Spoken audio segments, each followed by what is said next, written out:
podcast devoted to the study of Hegel's philosophy of right.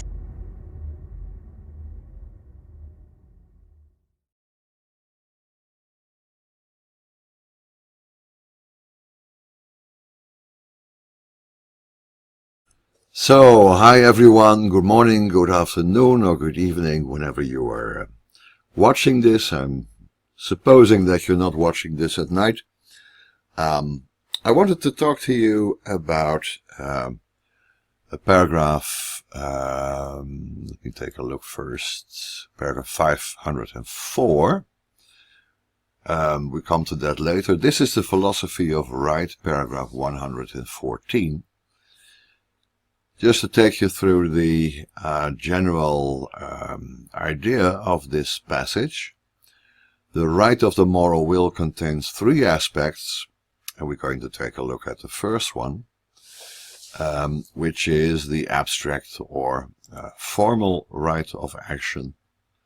The abstract or formal right of action, according to which the content of my action, as accomplished in immediate existence, is entirely mine, so that the action is the purpose of the subjective will. I would prefer the word intent, but I'm not sure about whether or not that is correct in English. Vorsatz in German seems to be intention, my intent in what I try to do. The purpose I always consider to be something else. Ziel, that what I intend to do as such, so the objective outcome that I have, whereas Vorsatz seems to be closer to my subjectivity, so more like my intent, what I aim to do, instead of what is the achieved end of what I'm doing. That might be just a little too subtle a difference here, but in my feeling in the English language, purpose is not exactly what we want to have here. So we have three things here. We are talking about the formal right of action. We have to consider that we're still in this abstract sphere of morality. This is not a complete and full sense of morality, which can only come about when we consider morality in the context of social ethics.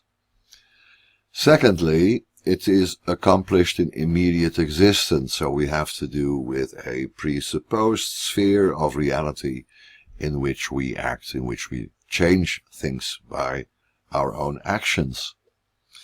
And thirdly, the abstract character of this right of action is demonstrated by the fact that actually the only thing I will be saying is that I did it. This is my action, which can be pretty important when you take the almost proverbial line, what's more, much more than this, I did it my way.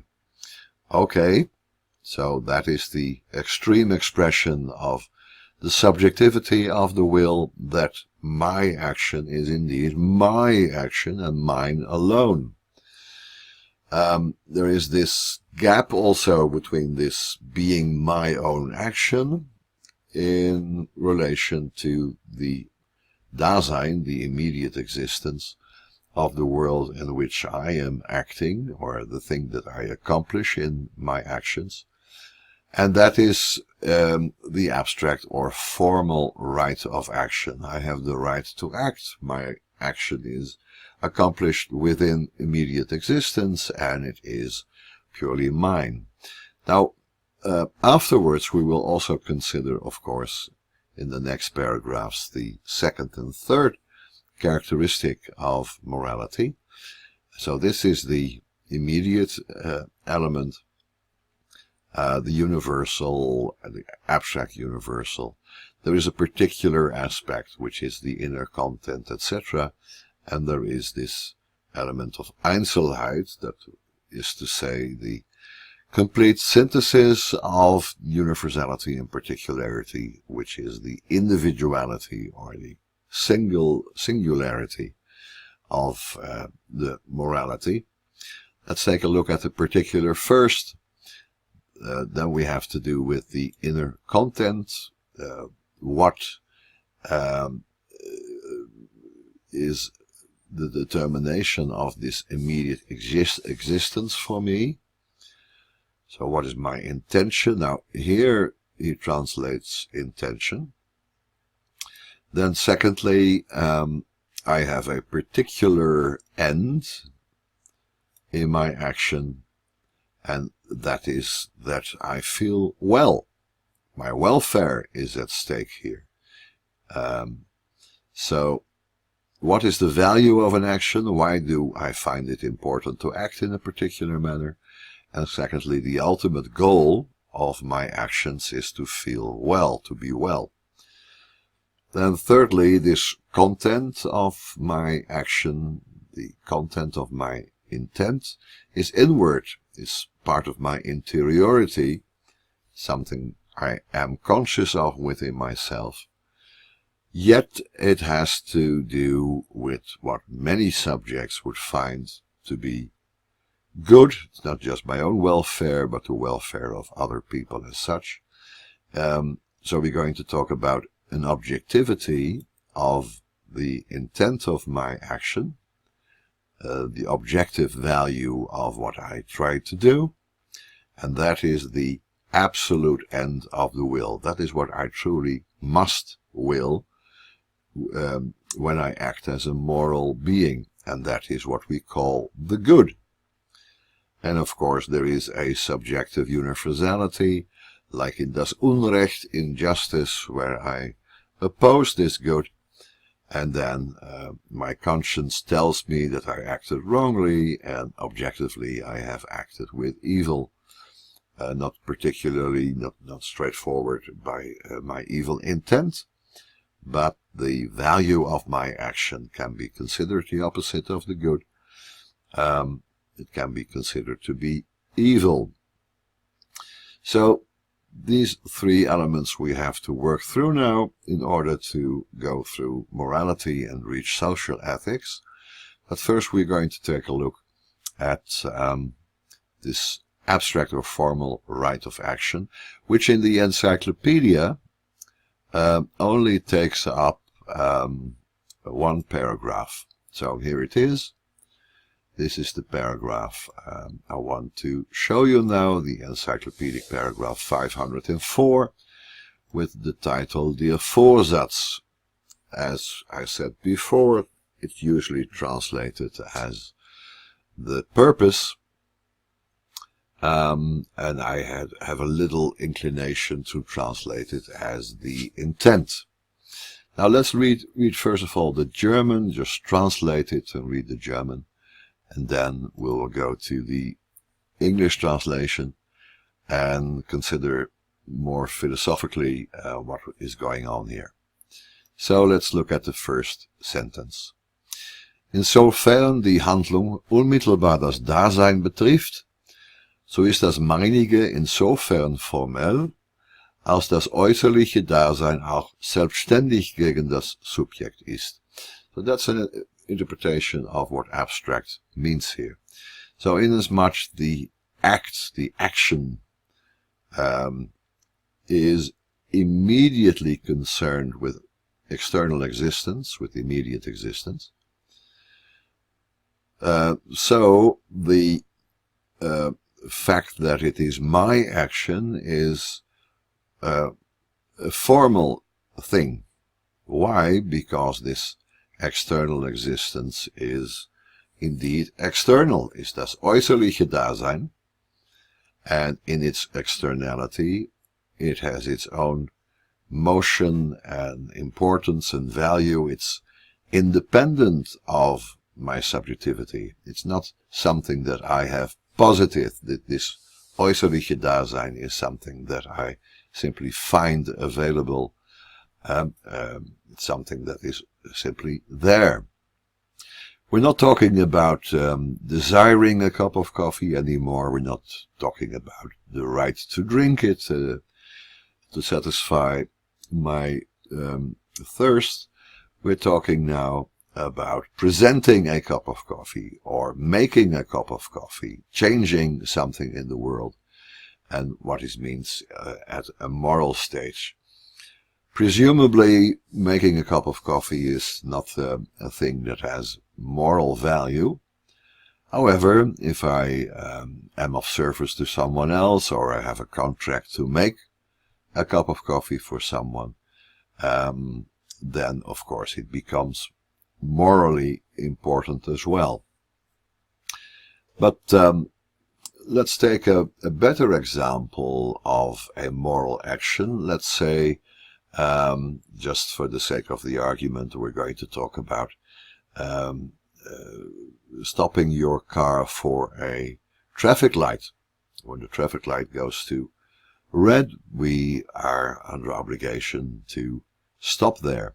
And there is some similarity between moral rules and traffic laws, as we will see later on. And of course there is a socially moral element to that as well, and that will prove important later on. But that's the example that I want to use. Now, if we take that example, when I stop before a traffic light, that is my action. It's my decision to stop before a traffic light. Now, the traffic light itself is not placed there by me. It's an external existence, and it is completely independent of my volition, my subjectivity. And that makes my decision, my action to stop, something formal. It has no reality within itself, and it makes the reality of the traffic light something purely external and independent with regard to the subject. Okay, let's go on and take a look at the second sentence. Diese Äußerlichkeit kann dessen Handlung verkehren und anderes zum Vorschein bringen als in dieser Gelegenheit. Now, let's change the situation a bit that we use as an example. Let's suppose that the traffic lights are in disorder and all the lights jump to green. So we have a very dangerous traffic situation. Now, if that is the case, if I stop for a red light or move on through a green light, there is an external circumstance that can really change the moral value of my action. If I simply assert my right to move on through a green light and thereby hit two pedestrians that are crossing the road at the same time, it's obvious that the external situation of the green light being wrong changes the morality of my action. And it brings other elements to light, anderes zum Vorschein bringen. It's something other than what I had in my intention or what I meant by this action. So this externality can bring about a total change of meaning of this action, and it can bring to the fore other elements of this action, and these are other elements that have not been part of my intent. Okay, let's go through the third sentence. Well, that is the last sentence. It's the whole of this. Obgleich alle Veränderung als solche, welche durch die Tätigkeit des Subjekts gesetzt wird, Tat desselben ist, so erkennt es dieselbe darum nicht als seine Handlung, sondern nur dasjenige Dasein in der Tat, was in seinem Wissen und Willen lag, was sein Vorsatz war, als das seinige, als seine Schuld an. So, we only recognize in our action what we intended to do, with other words, what we did, what was the deed that we wanted to execute. So despite the fact that every change as such that is posited by the activity of the subject is its action, nevertheless it only recognizes that part of the activity which is intended by it. So it only recognizes the result of the action that was also known beforehand, was intended, was something that I wanted. In short, what was my intention. That is what is truly mine, and therefore that's the only thing that I can be guilty of. Now, this is quite interesting because we have, of course, actions that have consequences that are not known, or could not have known, or are completely accidental, could not have known, therefore, in the most strict sense of the word, and they are not my fault. So, I drive through this green light, it's a misty weather, I can't see more than 1 meter, 2 or 3 meters before me, a couple of yards, so then can I be guilty of the fact that I hit this pedestrian? Well, morally, it's not my fault. So, in a court of law, I might be acquitted because I can argue that I had no idea that there were pedestrians on the road, that the green light, of course, was allowing me to move forward. So, even though I'm responsible because it's my activity that changed something in the world, it's not my fault. It's not something that I'm responsible for. There should be other circumstances that give me that guilt. I can only be guilty if I could have known, or should have known, or should have driven my car at a more moderate speed, which is something that we deduce from the actions of others, that it is meaningful and responsible to reduce speed in such circumstances. But when we consider here the abstract situation, then it can only be my fault. I can only be guilty of something that is truly my action, and expresses my knowledge and my volition, and that is what constitutes eine Handlung, so a deed or an act. Whereas the action, the activity as such, of course, is mine, but actions might have consequences that I did not desire, did not want, or did not know about, and therefore they cannot be my fault. Now, let's take a look at the English version. I have to change this a little bit. Change it a little bit, and let's choose a little bit smaller. Yes, okay, so we can read it together. So, here we have this translation of purpose again. Paragraph 504. So far as the action, oh, it doesn't highlight, now it highlights. So far as the action comes into immediate touch with existence, that is the Dasein, the external existence, my part in it is to this extent formal. That external existence is also independent of the agent. That is me. I'm the one who is acting. So that is a nice translation of the German. My action comes into contact with existence, or into touch with immediate existence, or into immediate touch with existence, whatever you prefer. And das Meinige is formal, and the external existence is independent. Okay.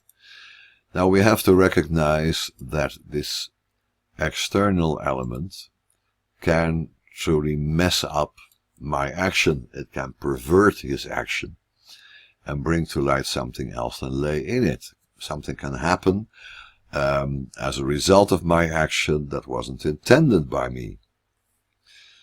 Now, although, let's first get rid of this, and then we go on to the third sentence. Now,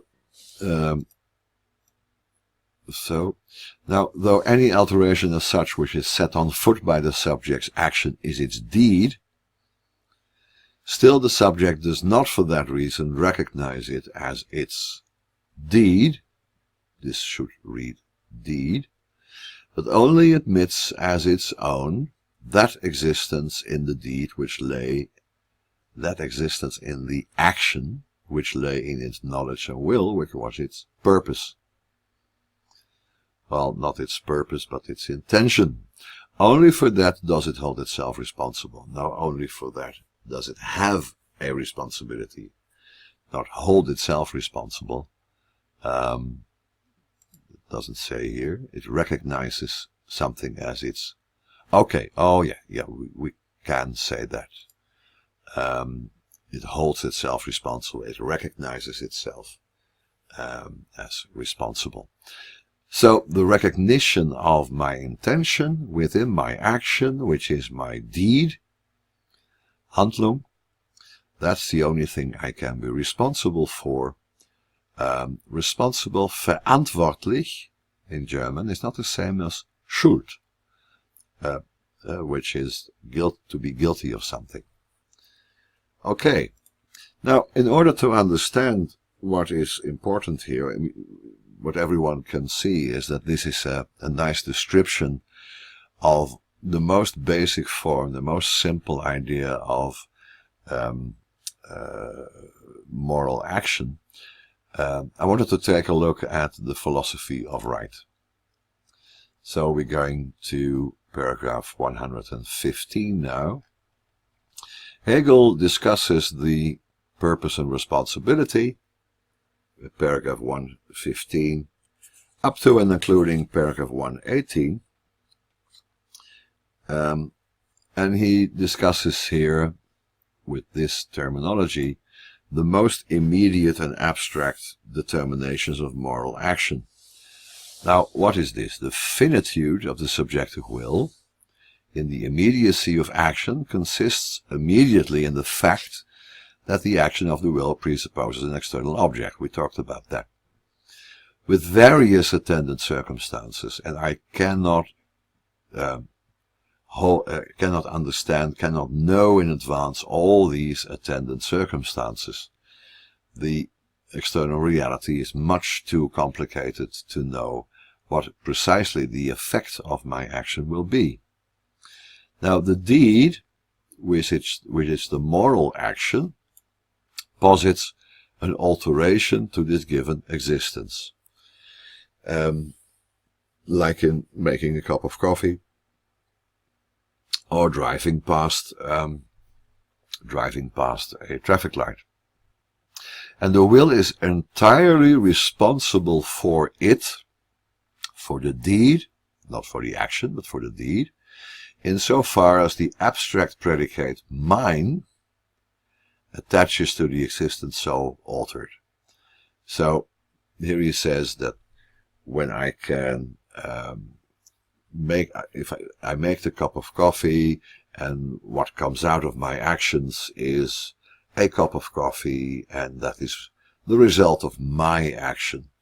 And it can be called the result of my action because it totally conforms to my intention.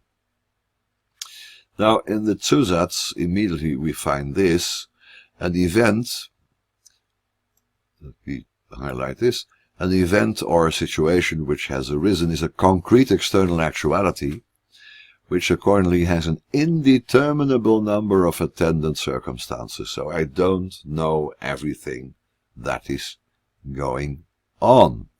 And then comes quite a difficult sentence. Let me take a look at that. Every individual moment which is shown to have been a condition, ground, or cause of some such circumstance, and has thereby contributed its share to it, may be regarded as being fully, or at least partly responsible for it. So, in this very complex external situation, whenever I find that there are other causes than my action, other grounds or conditions to be fulfilled, other than my volition and my action, which lead to the circumstance at the end, the new situation after I've changed something in the world, so that there are many other things that contribute to the new situation, they are at least partly and maybe fully responsible for it. So, when we take a situation in history, he says here the French Revolution, let's do that a little bit neater. In the case of a complex historical event such as the French Revolution, the formal understanding can therefore choose which of a countless number of circumstances it wishes to make responsible for the event. So from a moral point of view, if we look at events just as the outcome of the individual actions of moral subjects, we have a countless number of circumstances, situations, causes that we can attribute the causality of it, to which we can attribute the causality of it. An almost infinite number of people are involved. There are circumstances that can be described. There are physical limitations and motions that have no moral meaning in themselves, but they are also part of this external reality. So this formal understanding only goes as far as making it possible for us to choose what has the greater responsibility for something. Now, that means that in the example that we're using, I can blame the fog. I can blame the defect in the traffic lights. I can blame the pedestrians themselves because they choose to make this dangerous crossing, and knowing that they were crossing a road that possibly had cars on them driving through these traffic lights. So this sharpens our understanding that there is a very narrow limitation to what is my real responsibility. If there are other causes involved, then I cannot be the sole agent of a particular circumstance or outcome.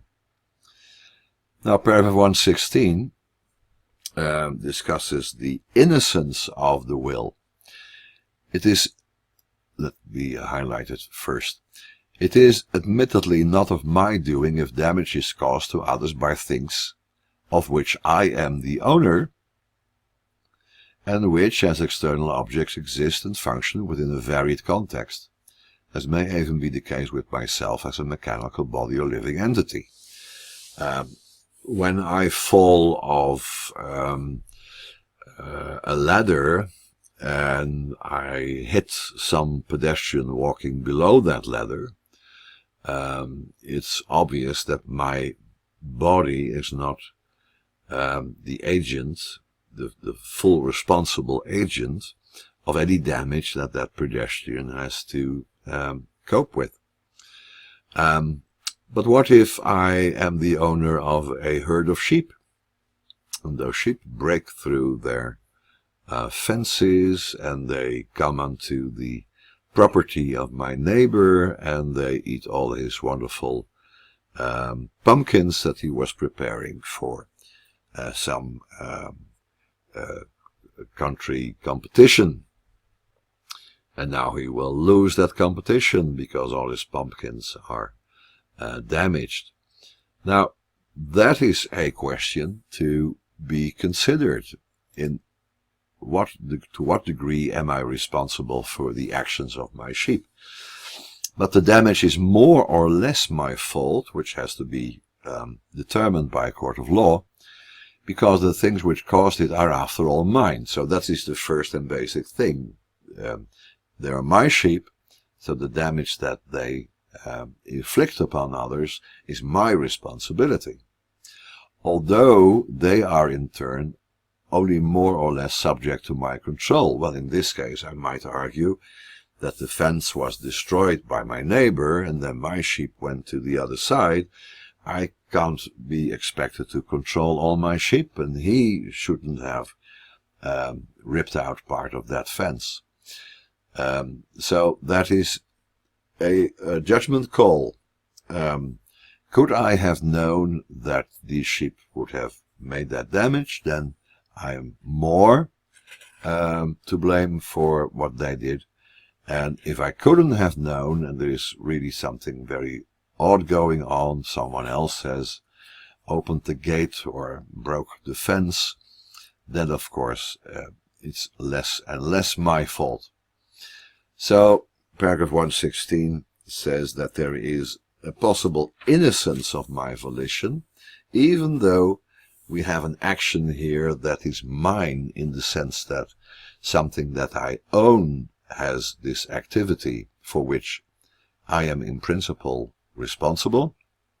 Nevertheless, it would depend on the degree to which these things are subject to my control, or are under my supervision, or to what degree other external objects, other causes and conditions have contributed to the ultimate damage.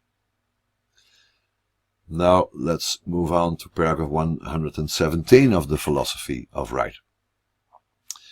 117 talks about das Recht des Wissens, the right of knowledge. So that is the moral right, that is the result of the fact that I have to know before. Well, I'm supposed to know at least something of the result of my action, but I cannot be expected to know everything. And das Recht des Wissens is that I can only be held accountable for that which I could have known, and not simply for all that I might have known. Let's take a look at the first sentence. The autonomously acting will, and the ends which it pursues in relation to the existence it has before it, has an idea of the circumstances which that existence involves. Of course I know that there is a reason for that traffic light, that there might be a crossing, that there might be pedestrians on the road, that driving through the fog is dangerous. All of that is obvious. Nevertheless, I can make the rational decision to just keep on moving, let's say, with 30 miles an hour, because it's a road where you might drive 80 miles an hour. So it even shows some degree of prudence. Now, that is simply a descriptive sentence by Hegel. My autonomous will is involved in a conscious idea of all the circumstances that are involved in that particular existence. I understand something of my world. However, that understanding is finite, that understanding is limited. And das Recht des Wissens is now that I can only be held accountable for, to the degree that I actually, factually knew what this particular existence involved. Even though there is much more to know, even though other persons might know more about these circumstances, a very real question to determine moral guilt is, what did you actually know? What was you thinking? Now, there are, of course, exceptions to that. When somebody drinks to the degree that he is so inebriated that he cannot make proper and rational judgments, that he cannot perceive these circumstances properly, and still he acts as if he did, then we say that he is guilty, inasmuch as he has overestimated his ability to make a proper judgment, and that is something for which he can be held accountable. Now, but since on account of this presupposition the will is finite, it is finite because it has this idea of these circumstances, which is merely a perception or a Vorstellung. The will is finite. If it were infinite, then it would have known all the circumstances that are relevant here. The objective phenomenon is contingent for it. So it's not a matter of necessity, it's simply something that you have to perceive. The world is as it is, and nothing will change that. And that means that it is always possible, because we only have a finite idea of these circumstances. It's always possible that the reality has some other element, other conditions or causes or characteristics or properties. It may contain something other than what was present in the will's idea of it. Here's a nice example. When I want to please a friend so that when he comes back from his holiday, his house is painted white, which is something he intended to do, but he's not very handy with a brush, so I take it upon myself to paint his house in his absence. Now he lives on, let's say, Camden Road 39A, and I forgot about the A, and there is a Camden House 39, and the occupants of that house, the neighbors therefore of my friend, they have this house which could use some paint, so I take out 2 weeks of my holiday and paint the house perfectly white. And my friend comes home and he sees his own house and the house of his neighbor, and he hears me telling about my action during his absence, and I presume that he will be very sad and maybe angry because I've painted his neighbor's house instead. So here we have my finite will, my finite knowledge of the world, in which the objective phenomenon is totally misunderstood. I had no idea, no true idea of the circumstances which that existence involves. Now, am I responsible for my action? Of course I am. Because in this case, of course, I should have ascertained which house to paint. On the other hand, if the neighbor likes the result of my action, he might profusely thank me and leave it at that. So I might be off the hook. But I'm certainly responsible for that. There is no cause, no condition in reality that gets me off the hook here. But it is very indicative of the fact that my will and my understanding of the world is finite. I can make this very awkward mistake. It is, however, the right of the will to recognize as its action, as its deed, I would say, and to accept responsibility for only those aspects of its action which it knew to be presupposed within its end. It's a bit awkward here in the translation. Here, the right of the will to recognize as its action, das Recht des Willens aber ist in seiner Tat, in this action, nur dies als seine Handlung anzuerkennen, so only to recognize as deed. So action and deed in the translation are here changed around, and that is not correct. The right of the will to recognize as its deed and to accept responsibly for only those aspects of its action which it knew to be presupposed within its end and which were present in its purpose. So, I can say I wanted to paint the house of my friend. That is my intention, that is the deed, and for that I am responsible, and when I painted the wrong house, that was a mistake, for which I'm accountable, but not responsible. There's a great difference. Accountable means that my action had a result for which I can be charged. I'm guilty of that. It's my action that changed the world, and it did harm to that neighbor's house.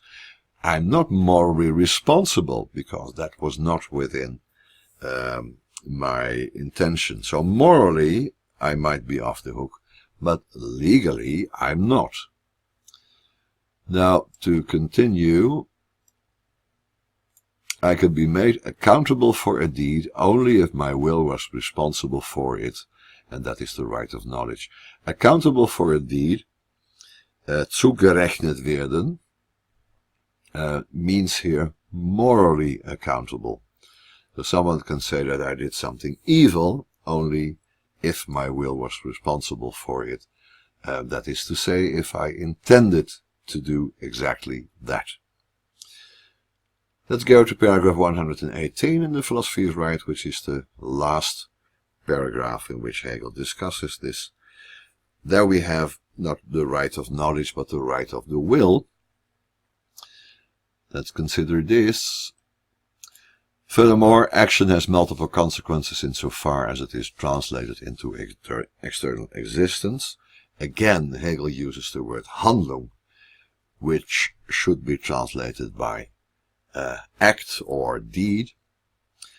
A deed has multiple consequences insofar as it is translated into external existence. Yes, it has more consequences probably that I can imagine or think of beforehand. For the latter, this external existence, by virtue of its context in external necessity, let's say there is a causal connection between this external existence with many other things in the world, it develops in all directions. It's like throwing a stone in a pond and you see these ripples in the water, and it goes beyond your own imagination or consciousness. It's simply impossible to know all of that. Then he continues, these consequences as the outward shape, whose soul, the driving force, that which gives its motion, is the end to which the action is directed. So I have a goal with my action, my intention is directed at something. That is the outward shape of it, belong to the action as an integral part of it. So the consequences still belong to the action. They belong to the action. Again, Hegel uses the word deed. So all of the consequences of my action are an integral part of that action. So here, Hegel stresses the idea that also the unwanted results of the action are part of my accountability. These consequences belong to the action, inasmuch as they are part of my intention. But the action as the end translated into the external world, let me take a look first to see the translation. But the action as the end translated into the external world is at the same time exposed to external forces which attach to it things quite different from what it is for itself, and impel it on into remote and alien consequences. So as soon as I start acting in this world, the world interacts with my actions, with the circumstances that I produce in the world, and these might be quite remote and alien consequences. So, what is the result of that? Am I responsible for what I did not intend to do? Well, that is what he says in the final sentence. The will thus has the right, that is das Recht des Willens. The will thus has the right to accept responsibility only for the first set of consequences. The first set that is part, the second sentence had these consequences as the outward shape, whose soul is the end to which the action is directed, belong to the action as an integral part of it. So I accept responsibility, moral responsibility for that, since they alone were part of its purpose.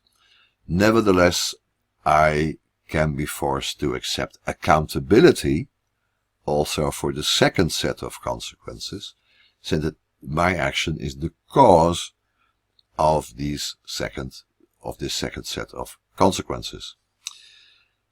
Oedipus, in the famous tragedy, is responsible for the death of this traveler that he meets on the way, and yet he is not responsible for the murder of his father, which is a different degree of manslaughter or murder.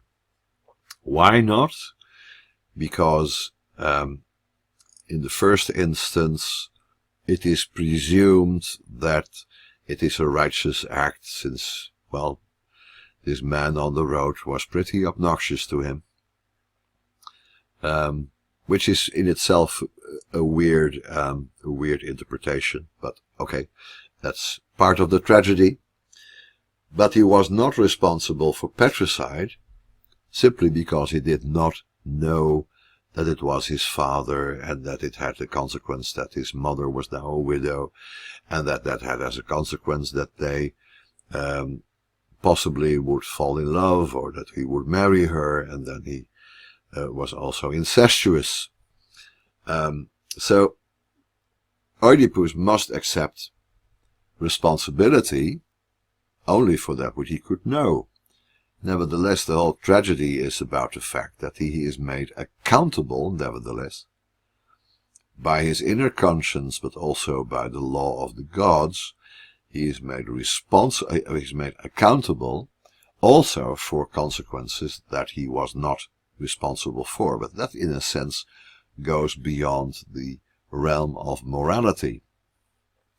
Okay, well, this is quite a long discussion of these paragraphs of Hegel, paragraph 504.